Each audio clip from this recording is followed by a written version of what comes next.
up, Wahoos, and welcome to the Orange and Blue Report presented by the UVA Health System. I'm Emily Karen, and here with me today in studio is Virginia basketball guard Kyle Guy. Kyle, thanks for being here today. Anytime, thank you. So you guys are off to a pretty hot 7-0 start. You have had some big wins against VCU. You guys won the NIT tournament, Wisconsin on Monday. What has the start of the season been like?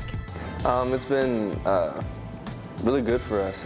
We had a lot of question marks going into the season, but coaching staff has been tremendous with us, and the players have been really great, listening to game plans and being disciplined with what they need to do to execute that. And we're playing really good basketball right now. Speaking of those question marks, this was the first time in a while that Virginia basketball has been unranked going into the season, but then you guys started out 7-0. Was there kind of something to prove there to everyone who's skeptical of what this young team could do? Yeah, most of the time we don't really care what people think of us or say about us, but not being ranked was kind of a slap in the face just with how good we've been the past few years. So we really came out with the edge and a chip on our shoulder. You guys have some pretty strong leaders on the court with you guys, and Devin and Isaiah and Jack, but you also have a lot of young guys getting rotated through. What has been the biggest challenge and the biggest reward of that? I think the biggest reward is that we have the 3 upperclassmen that are our captains and leaders, and they really empower the younger guys to know that if they make a mistake, it's going to be all right. We just got to learn from it, and they instill a lot of leadership into me and Ty, and things like that. It's been tough, just like any basketball team, just traveling and going and playing 3 games in 5 days. That was super rough on my legs, but we're getting through it, and we'll have a big test on Saturday also.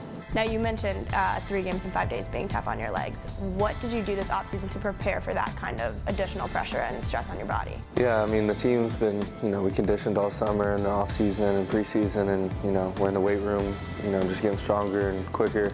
And Mike Curtis is phenomenal what he does, so I've just been trying to put on weight and put on mass and be able to maintain throughout the season. And it's 3 and 5, but it was also 5 games in 11 days. So I mean, I don't think anyone's legs are just prepared for that. So I mean, you noticed it on Wisconsin. My shot was a little off, but just keep working. So.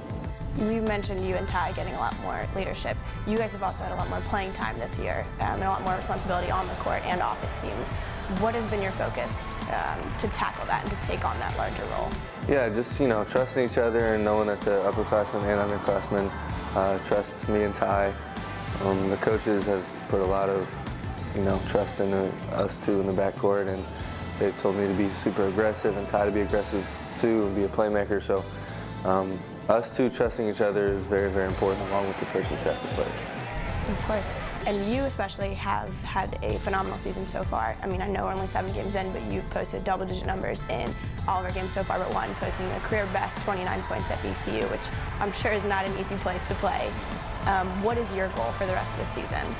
Yeah, just whatever is going to be best for the team. The coaches stay on me to be aggressive, but that doesn't always mean shooting the ball. It can just mean making a play. And at the end of the day, I just want to do whatever helps the team. So that's really all I want to do. We just want to keep getting wins and take it 1 game at a time.